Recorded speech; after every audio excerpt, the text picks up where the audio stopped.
Hello, I'm Prashant, correspondent of Excel Public School. I've been fortunate to be part of that founding team which conceptualized the school even before it was formally started. Been part of the development of the school from scratch. It was really very nice experience. It was a wonderful experience to be working with stalwarts like Professor Dhananjaya, Mr. Sudhanva. Professor Dhananjaya, our chairman, of course, he always said that this school, what we are going to set up, which should be a school with a difference. So we wanted to find out what are those things that we will do differently.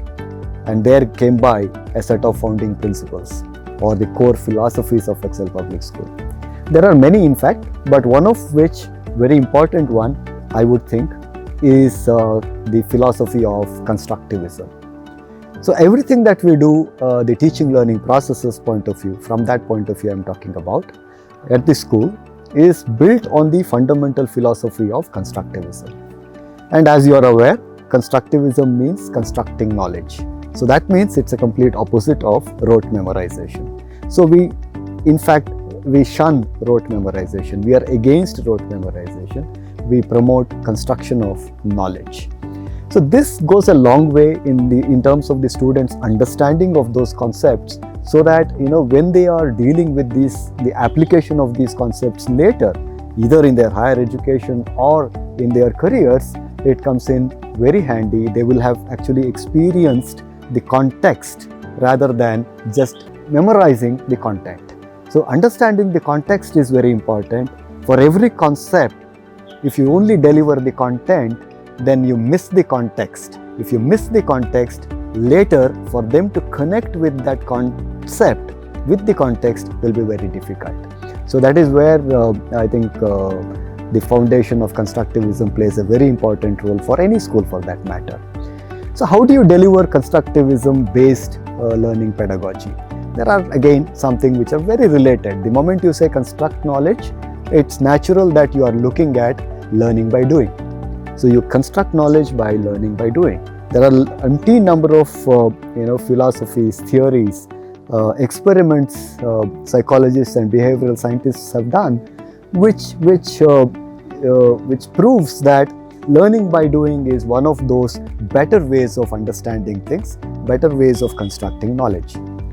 Experiential learning is learning by doing. So what we do in Excel Public School is create a setup, create or facilitate an environment where learning happens for children. And in other words, creating a setup and learning happening is transformative pedagogy. And transmission-based pedagogy is one of the types of teaching learning processes.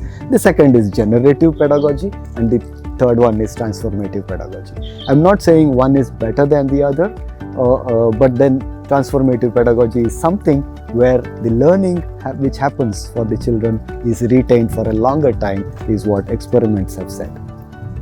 Having said that, having talked about experiential learning, having spoken about the transformative learning pedagogies, another important concept we should all understand is that each child is unique.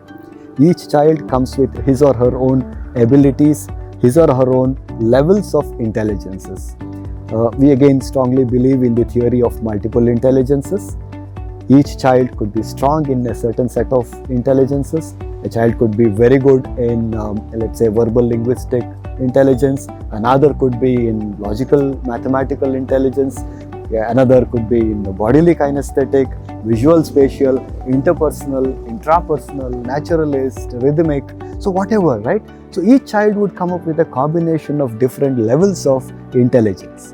So what it means is that you cannot deal with every child with a one-size-fits-all kind of a solution. There has to be some kind of a differentiated pedagogy for every child. Right? How do you deliver a differentiated pedagogy in a transmission-based methodology of teaching? Very difficult. So there again, a differentiated learning or differentiated pedagogy is possible via constructivistic or transformative pedagogies. Another factor is that while every child has different levels of intelligence, it's also true that every child learns differently. So there are different learning styles. age-old theory, age-old experiment said that some children learn by visual means, some by auditory means, and then some other by kinesthetic means. David Kolb very, very strongly believed that learning by doing or an experiential model is one of those better styles of learning for at least certain types of concepts, right?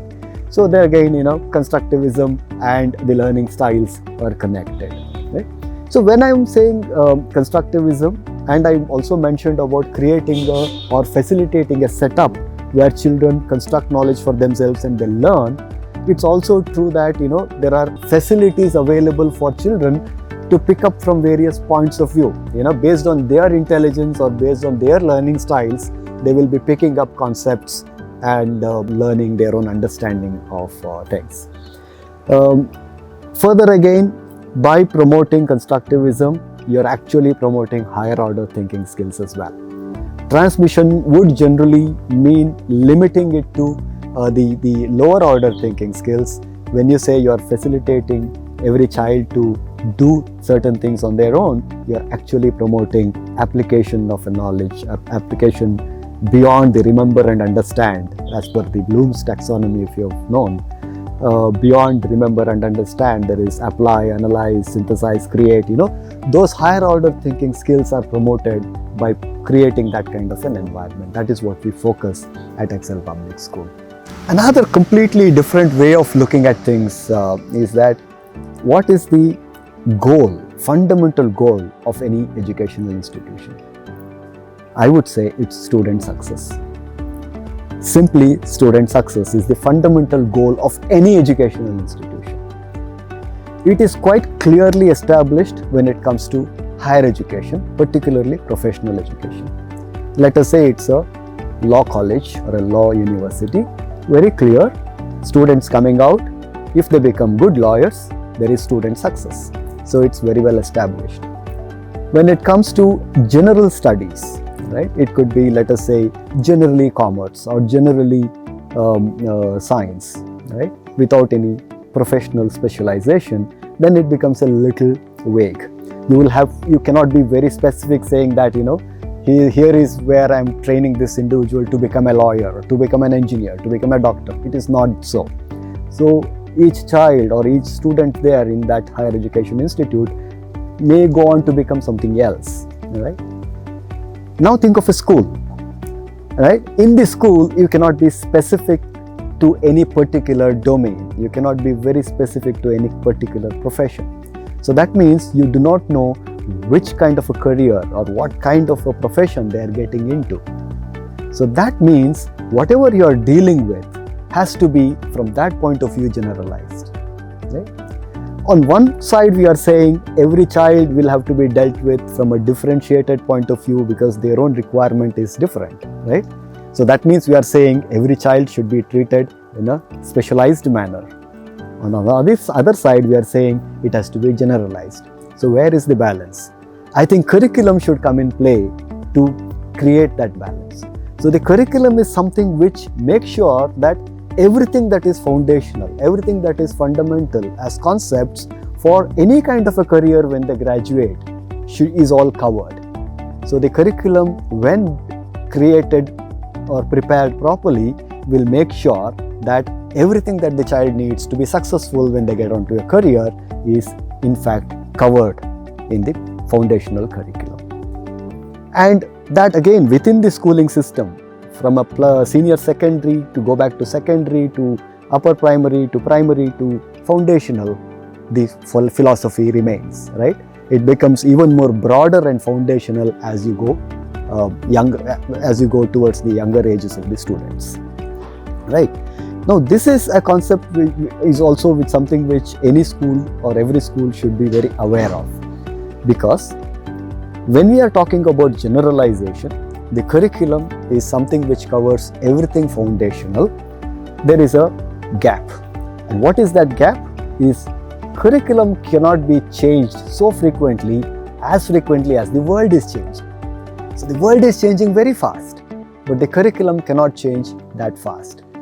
If you have to meet the requirements of the changing world, then you will have to change the curriculum at least once a year, if not even more frequently, which is impractical. Even changing it every year is something impractical. So how do we fill that gap the students would have in terms of the changing world and the curriculum not meeting? Is as simple as this: you will have to go beyond the curriculum. So how do you go beyond the curriculum? Is it that simply keep on adding more concepts? Maybe not. You basically create an environment where children are prepared to seek beyond the curriculum. Right? Again, connecting back to constructivism, you are enabling the children to construct their knowledge from the current events, from the current situation where they are in. Right? You are enabling children learn to learn. Right? You are actually making them prepared to learn anything from their surroundings, which is the current event. Right? Something that's happening that they read in the newspapers, they watch in the televisions, they converse with their peers and maybe elders. Right? So with those inputs, how do they assimilate that into knowledge which is required and connect with what they are doing as part of the curriculum? Right? So there has to be curriculum links from whatever they are learning from their environment. So this is what happens in a constructivistic model.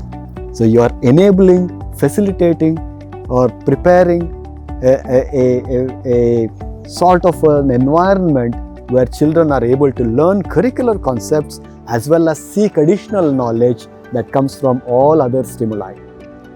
And those stimuli, they assimilate and connect with the curriculum. That is where you are able to go beyond the curriculum and learn which is correct.